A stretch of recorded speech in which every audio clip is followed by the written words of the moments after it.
Hey, y'all. Welcome to episode 27 of the Growing Space podcast. In today's episode, I am going to answer some of your questions that I have received so far about spring planting. And I'm also going to share some information with you about planting blueberries because all of my blueberry bushes are starting to flower. And I'm just feeling really inspired by my blueberry bush collection that I have. And I thought maybe you all might enjoy hearing some tips on how to shop for blueberries and plant blueberries. So that is what we are going to cover today in this week's episode. Before we jump in, I do just want to share that I absolutely love answering questions. It's one of my favorite things that I get to do as the patio farmer. Anytime, literally anytime you have a question that you want to run by me about growing food at home, please know that my door is always open for you. So if you would like for me to answer your questions on this podcast, you can always send them to the Growing Space Podcast at gmail.com. Again, it's the Growing Space Podcast at gmail.com. I'll be sure to put a link in the show notes. You can also reach out to me on Instagram or on Facebook. My handles on both are the Patio Farmer, so I'm very easy to find there. All right, y'all. So I have a few questions to answer from you guys, and then we will talk all about blueberries in today's episode. Let's go ahead and get started. Welcome to the Growing Space Podcast. I'm your host, Farmer Erin, owner of the Patio Farmer, and I believe that no matter what size space you have, you can grow food at home. Tune in every Tuesday as I share my best tips, tricks, and encouragement for tending to homegrown edible plants. I'm here to support your food growing journey.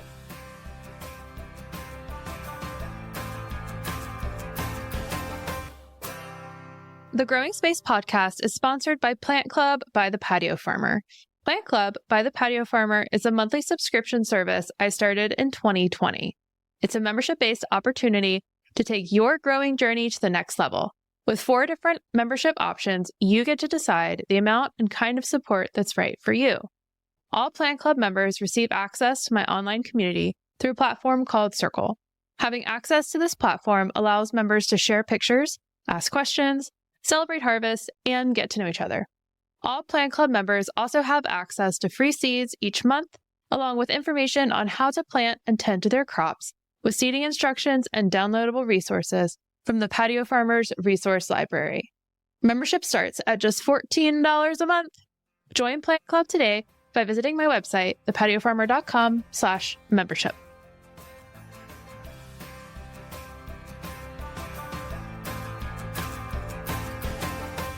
I hope that this new season has started off well for you. As a reminder, I did launch a brand new Masterclass last week on the spring equinox. I also went on TV. Oh my gosh, I did. I went on TV last week to talk about my new Masterclass. So be sure to check the link in today's show notes if you want to catch my segment.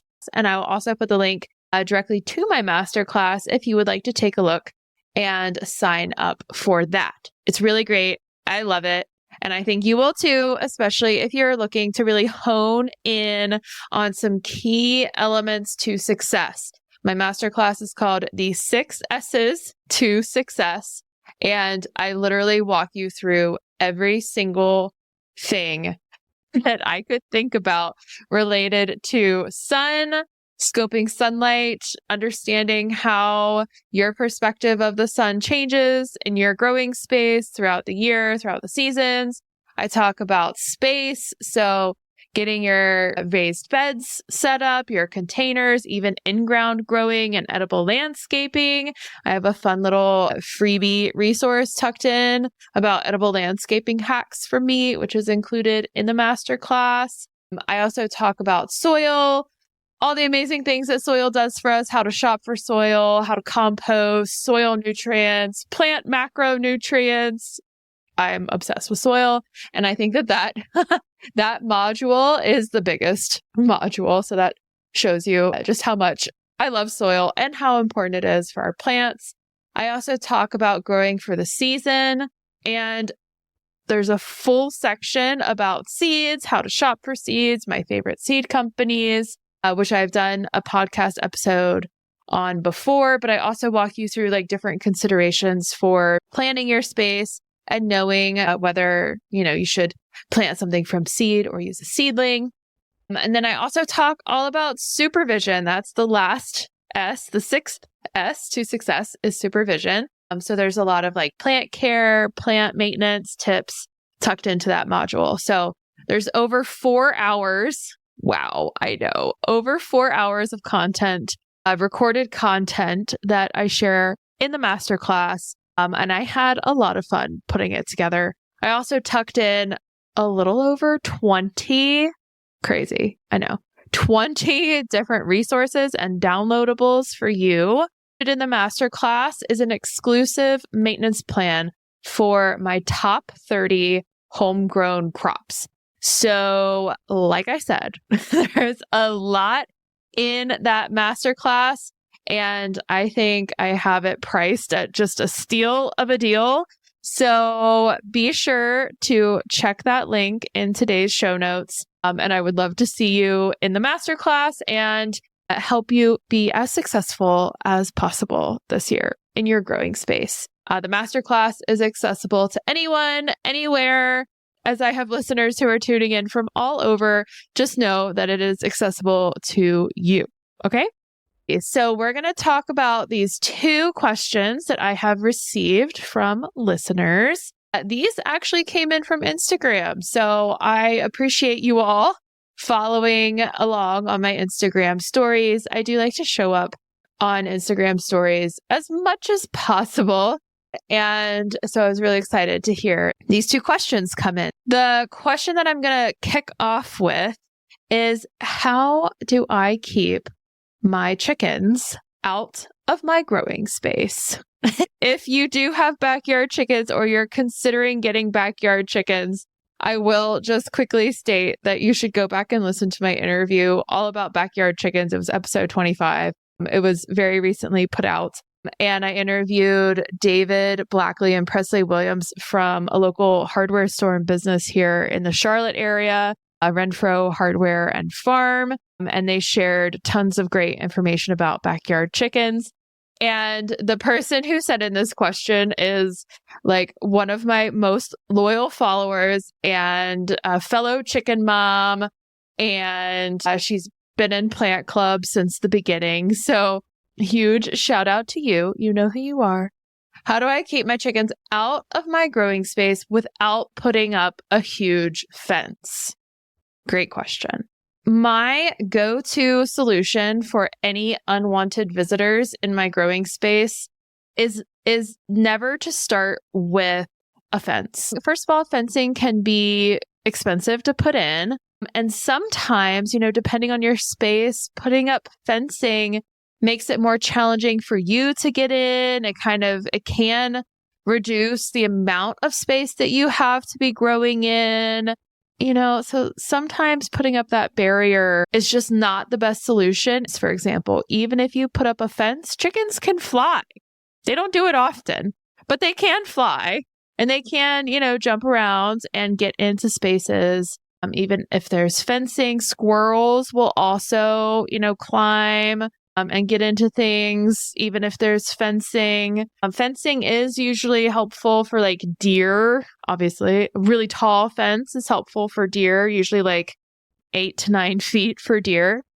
And then with squirrels, if you're putting up fencing, then you also need to put netting over the fence to keep them out because, of course, they'll climb up and jump in. Fencing, sometimes this is the best solution for space. But it's not usually where I like to start. Usually where I like to start is with companion planting. Now, if this term is new to you, then we can just review quickly what companion planting is, or some crops that are great companion plants for all kinds of different animals. Big animals and the tiniest of animals are your herbs, especially an herb that has a fragrant flower on it. So some examples that you could use to help deter chickens would be herbs and flowers like peppermint. That one comes with an asterisk, of course. If you are going to plant peppermint as a companion plant, keep that in a pot. Don't put it in the ground. Don't put it in your raised bed. Peppermint, spearmint, any mint will be very determined and hard to get rid of if you ever decide that you don't want it there. So planting peppermint and other mints in pots and moving them around your space as needed.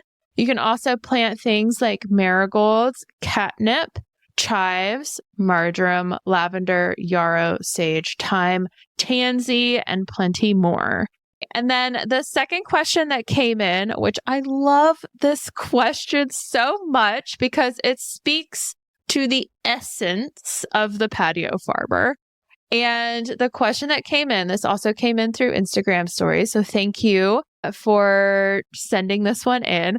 But the question is, what can I grow in containers?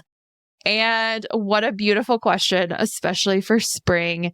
And if you ask me, of course, being the patio farmer, I'm a little partial, but I would say that you can plant anything you want in a container. As the patio farmer, if someone tells me, oh, you can't plant that in a pot, then I take it like as a little bit of a challenge. I'm like, oh yeah, well, I'm going to grow it in a pot and it's going to be successful. So watch out. But it's true. You can grow any edible plant, whether it's a perennial or a reseeding annual, in pots and containers at home. Now, the biggest thing that you'll want to keep in mind, obviously, I have tons of thoughts on this subject. And if you're interested in really digging in more on what all you can grow at home and in containers, I would suggest maybe taking a look at that masterclass that I was talking about, because there's so many different things to keep in mind. But at a quick glance, what I would recommend is using high quality containers, high quality soil, and making sure that you have the right size container and you're using the right kind of material for your container for your space. Now, we are getting ready to talk about blueberries, and I will tell you that I grow my blueberries in pots, in containers. So no matter what kind of food you're interested in growing at home, whether it's a big perennial plant, a fruit-producing plant, or something as simple as like some perennial herbs or some leafy greens, those are all super great for growing in containers.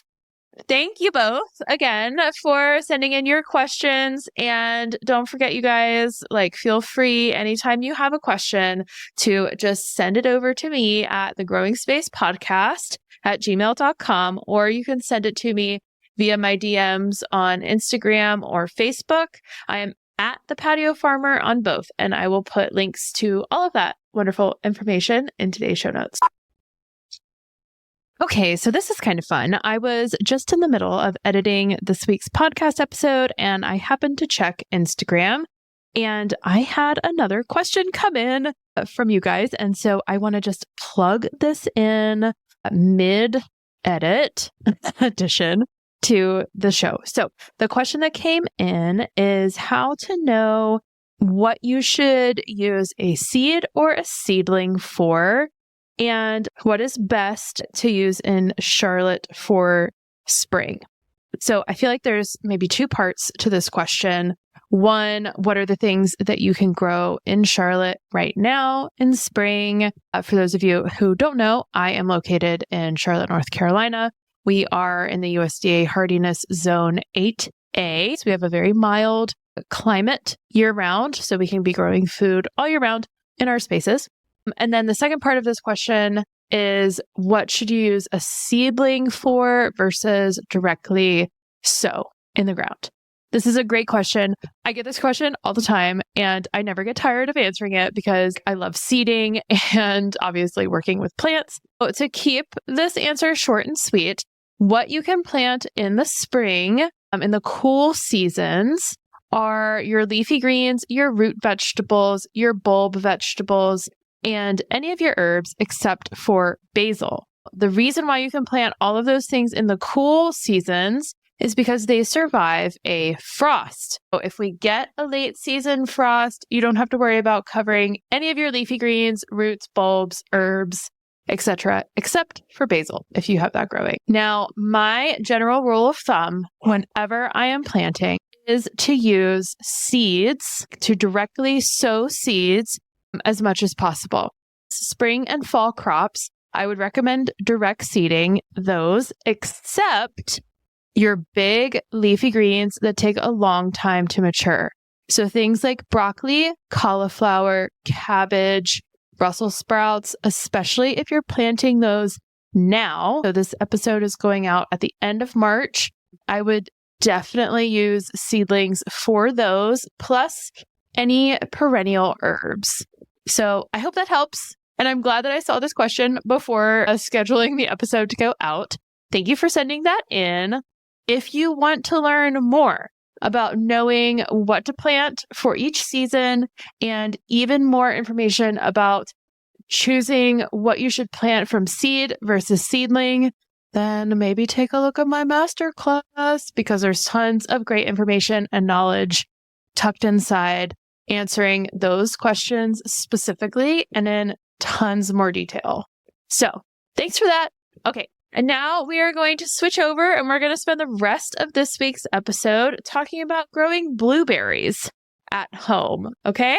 So this is really fun. Like I said, all of my blueberry bushes, they are just full of buds, full of blooms. And wherever there's a bloom on a blueberry plant is where you'll get a little blueberry later on in the season. So I'm just going to share a couple of high-level tips for you to consider when you are growing blueberries. I will also share that blueberries, if you are local to Charlotte, I do have blueberries up on my online store now. So if you're interested in growing any blueberries, be sure to take a look on my website. I'll put a link in today's show notes. But I can deliver these berry bushes and any supplies that you need if you live in the greater Charlotte area. So that would be residents of Mecklenburg County, Gaston County, Union, Cabarrus, York County in South Carolina, and Lancaster County in South Carolina. And then the Lake Norman area of Lincoln and Iredell counties, I deliver to all of those places. So you can visit my online store and place an order for delivery, and I'll bring you some blueberries to plant in your backyard. So great. The first thing that I wanted to share about blueberries is their plant family. Now, this kind of references a little mini series that I was doing earlier this spring, all about the spring plant families.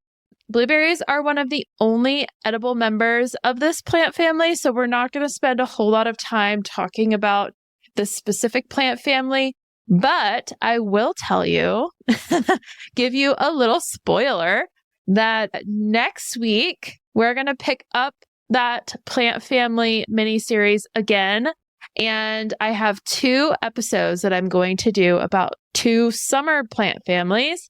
The Cucurbitaceae plant family will be lined up for next week. And then the following week is the Solanaceae plant family. And then the week after that, I have a special treat for y'all, another guest interview for the podcast with one of my favorite growers. He is a wealth of information, and I don't think I know anyone who knows more about tomatoes than Craig LaHoulier. So get excited, because the NC Tomato Man, the namer of the Cherokee Purple heirloom tomato, published author 2 times over, about to be a 3rd time over. He's incredible. So Craig was gracious enough to agree to an interview with me for the podcast, and I'm going to be sharing that later in April. So lots of good content all about summer plant families headed your way soon. But like I was saying, for today, we are going to be talking about the blueberries. Now, the blueberry is a member of the heath plant family, or the Ericaceae plant family. So the heath family is full of flowering plants, And some of blueberries' cousins are azaleas, rhododendrons, and mountain laurel. So that is who the blueberry is most closely related to. As a member of the heath plant family, blueberries really appreciate growing in an acidic soil.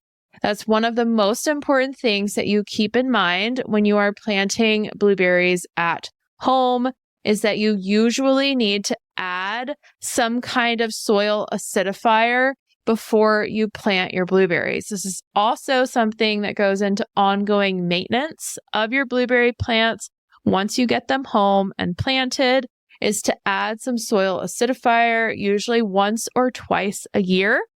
It's important for the plant to have a more acidic soil to help them absorb iron. So these plants are more sensitive to an iron deficiency.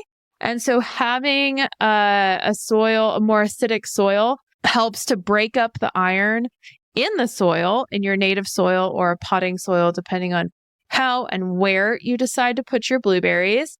But it makes the iron content in the soil more accessible to the plant. And it's pretty easy to find a soil acidifier. The most common soil amendment that's used is sulfur, which, that sulfur, like rotten egg sulfur. You can get a pretty clean source of sulfur from any hardware store. If you find the brand Espoma, which is a certified organic brand and product, so it's safe to use in organic production.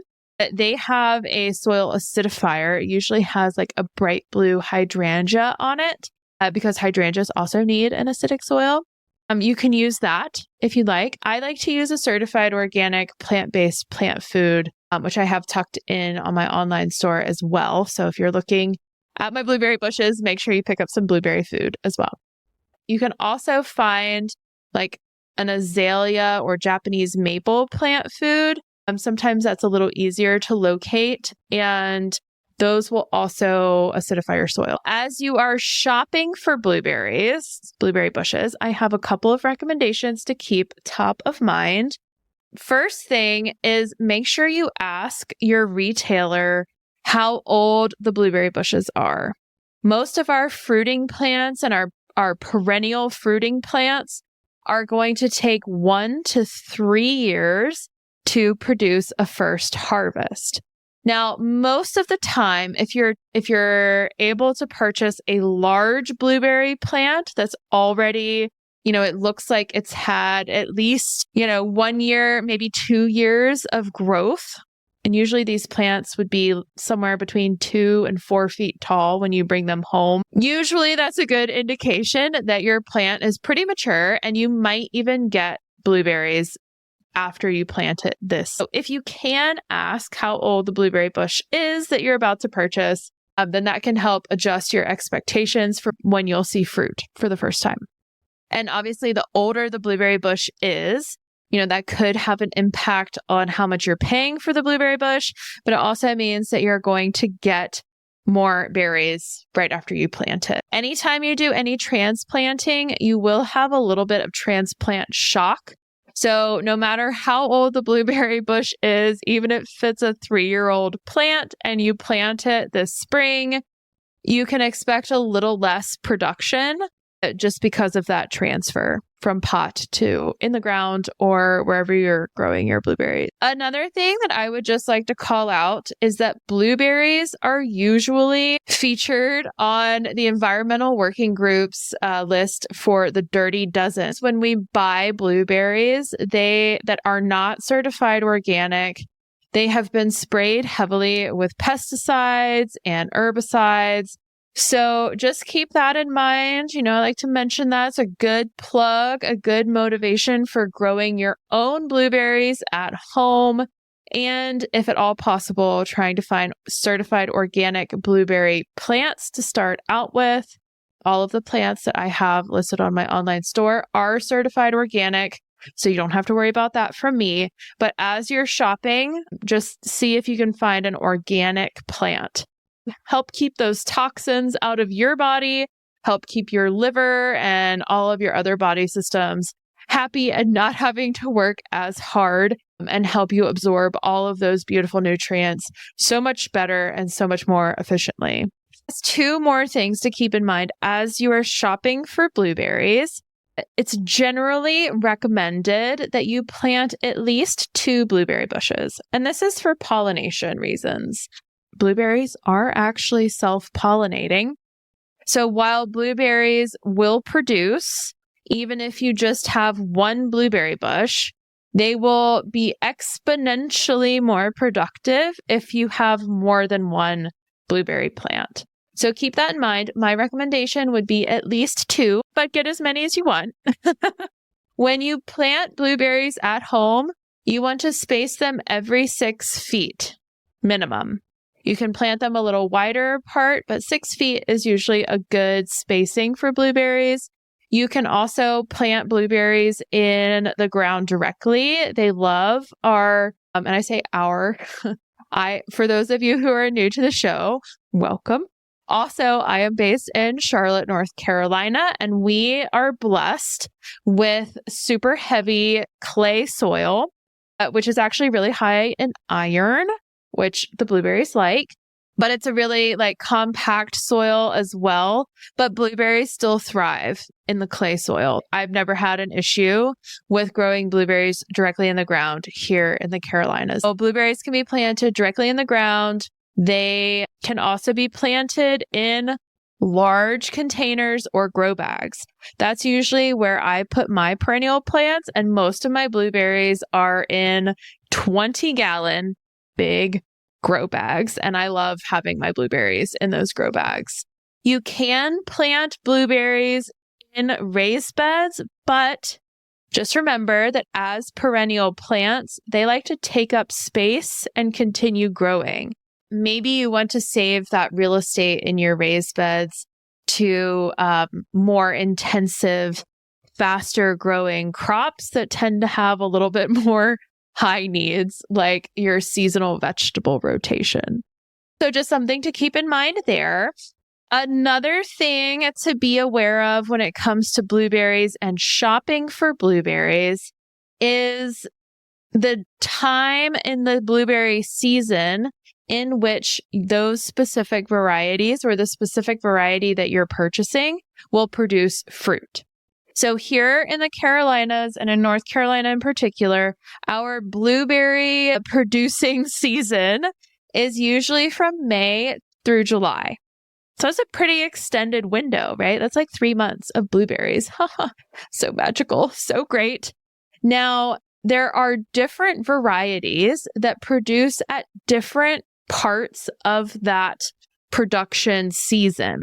Oh, and there's 3 different windows to be mindful of or conscientious of as you're shopping for blueberry bushes. And this is important if you really want to have an extended blueberry production across this full season, right? May through July. There are early season varieties, there are mid-season varieties, and there are late season varieties. If you're going to plant 2 blueberry bushes, maybe you consider doing an early season and a late season. Sometimes you can even get varieties that are early mid-season, like early/mid-season in the one variety, and then a mid/late season variety. That would be the best of both worlds because you have an early season that stretches into the mid-season, and then you have a mid-season plant that then stretches into the late season for production. So just play around with that. Of course, if you wanted to do all early seasons, you could. If you wanted to do all mid-seasons or all late seasons, you can definitely do that. But just know that different varieties of blueberries will mature at different points throughout that season. When you go to plant your blueberries, you want to dig a hole that is twice the width of the container that the berry bush is coming in, but the same depth. So you don't need to bury the plant super deeply in the soil. You want to plant it at the soil line. And you do want to make sure that you've loosened the soil around, where the root ball is going to be nested so that the roots have easy access to fresh, loose soil as they get established. Blueberries do benefit from being in a slightly sandy, well-draining soil. So sometimes, people will add a little bit of sand to the bottom of the hole that they dig. That's not really required, but you can if you would like to. And then making sure that there's just that nice width around that nice wide hole, that you're putting your berry bush in and then filling with soil to get it settled. I usually like to add the soil acidifier to the bottom of the hole that I dig and kind of mix it in with some of the native soil. You can also use a couple handfuls of fresh potting soil if you'd like. And then I go ahead and cover and settle in the plant, maybe put a little bit more fresh potting soil on top. Then I usually do a sprinkle of the soil acidifier right on top of the freshly tucked in blueberry bush. And then I will usually put some kind of mulch around the top, whether it's leaves that have fallen from the fall, or if you want to get some pine needles. Pine needles are a great mulch for blueberry bushes because they also help to acidify the soil. But yeah, and then just water it in. Usually once your blueberries are planted, you want to water them maybe every other day for like the first week or two. If you are growing them in grow bags, you'll want to water them every other day, kind of ongoing at a minimum. When it comes to blueberry care, because they're perennials, they're super easygoing. They just need, a feeding of that soil acidifier and a little compost, maybe once or twice a year. I usually like to feed my blueberries in the spring, and then like late summer, I'll do another feeding just to help them get prepared for the winter and a little bit of a hibernation. Blueberries will generally lose their leaves in the winter, so don't worry if your plant does that. First, they usually turn like a reddish purple color, which is really pretty in the fall, and then they'll drop their leaves and go dormant for the winter season, and then they'll start budding, showing signs of life in early March, really. So it's exciting. Blueberry blossoms are sensitive to frost, but not a light freeze. I'm not terribly concerned about like a night where it dips to 32 or even down to 30 degrees. Blueberries are usually just fine if they're left uncovered. However, if it does dip below 30 degrees or you get a hard freeze and you have buds on your plants, you would want to cover those up for sure. After your plants have been growing in your growing space for 2 to 3 years, I would recommend pruning them in the fall or early spring. But, as a perennial plant, there are going to be parts of the plant that kind of lose productivity over time, and pruning is a great opportunity to go in and cut those less productive parts of the plant so that the remaining plant can put energy and life into the more productive parts of the plant. Other than that, they're pretty like hands-off, low-key plants to grow. So if you have the space and you're interested, I would highly recommend growing some blueberries this season. If you have listened to the show in the past, then you will know that at the end of every episode, I like to share just a fun little fact or a tidbit of information that can be related to growing plants for the season. Sometimes it's tangentially related, and sometimes it's just something fun that I feel like sharing with you all. And I have a feeling that there are several of you listening to this podcast who might identify under the term homesteader. So this little fun fact goes out to all of the aspiring homesteaders out there, or those who like to make things for themselves or grow their own things. And this is inspired by a symposium, an event that I went to on Sunday, this past Sunday. It was with an organization called the Piedmont Culinary Guild, which is an organization that connects chefs and farmers where I live. I have been a professional member of the organization since 2017 and was asked actually to present on Sunday, which was a lot of fun. Talked all about tomatoes. It was a blast. But my partner came with me and he attended a fermentation class and learned all about kombucha making, which we have done in the past, but he hasn't been super hands-on with that. So he learned all about kombucha, which was really fun for him. And he also learned how to make homemade vinegar, and he attended a workshop on sourdough. So I am happy to report I am recording this on Monday, so the day after attending this symposium, that we now have cultures that have been fed and are thriving on our kitchen counter for kombucha, red wine vinegar, and sourdough. But big shout out to all of the attendees and workshop leaders from that event. That was a digression, and I apologize. The fun fact to share with you is the acronym SCOBY. For those of you who have practiced making kombucha before, then you know what SCOBY is. But for those of you who have not made kombucha at home, but maybe have sampled kombucha or enjoy drinking kombucha, this might be new to you. If you're like, I don't know what kombucha is and what the heck is a SCOBY? Kombucha is a fermented tea drink. It's non-alcoholic. There's no alcohol in, or there's like trace amounts of alcohol present in kombucha, but it's not going to make you tipsy or anything like that if you drink it. But it is a process in which you ferment a sweetened tea, usually black tea, and you have a little SCOBY, or a symbiotic culture of bacteria and yeast. So that's SCOBY. The symbiotic culture of bacteria and yeast spells SCOBY, or the acronym SCOBY. But that is what lives in your sweet tea and consumes all of the sugar and digests them and produces these wonderful enzymes that are probiotics and really good for your tummy, which is the main benefit of drinking kombucha, in addition to that it's just really tasty. So there you go. That is your fun fact for today, all about SCOBY and kombucha and fermenting things at home on your kitchen counter. I would love to know if any of you listening also have SCOBYs, also brew your own kombucha. I'm always looking to connect with others who are doing similar things, so let me know if you are. And thank you for tuning into this week's episode of the Growing Space podcast.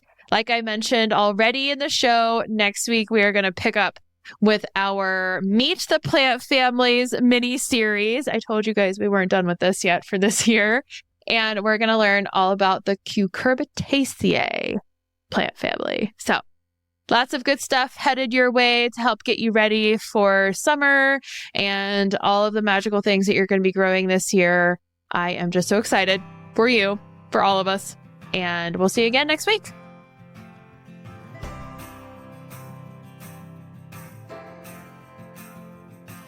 Thanks again for tuning into this week's episode of the Growing Space podcast. I hope that you learned something new and that you were able to take this new information home with you and implement into your growing journey and into your growing space.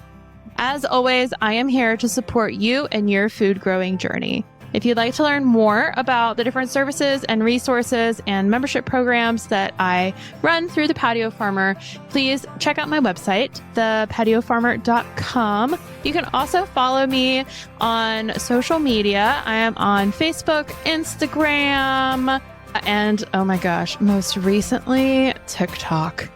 Wow. I know. Here I am. Patio Farmer is on TikTok. It's very exciting.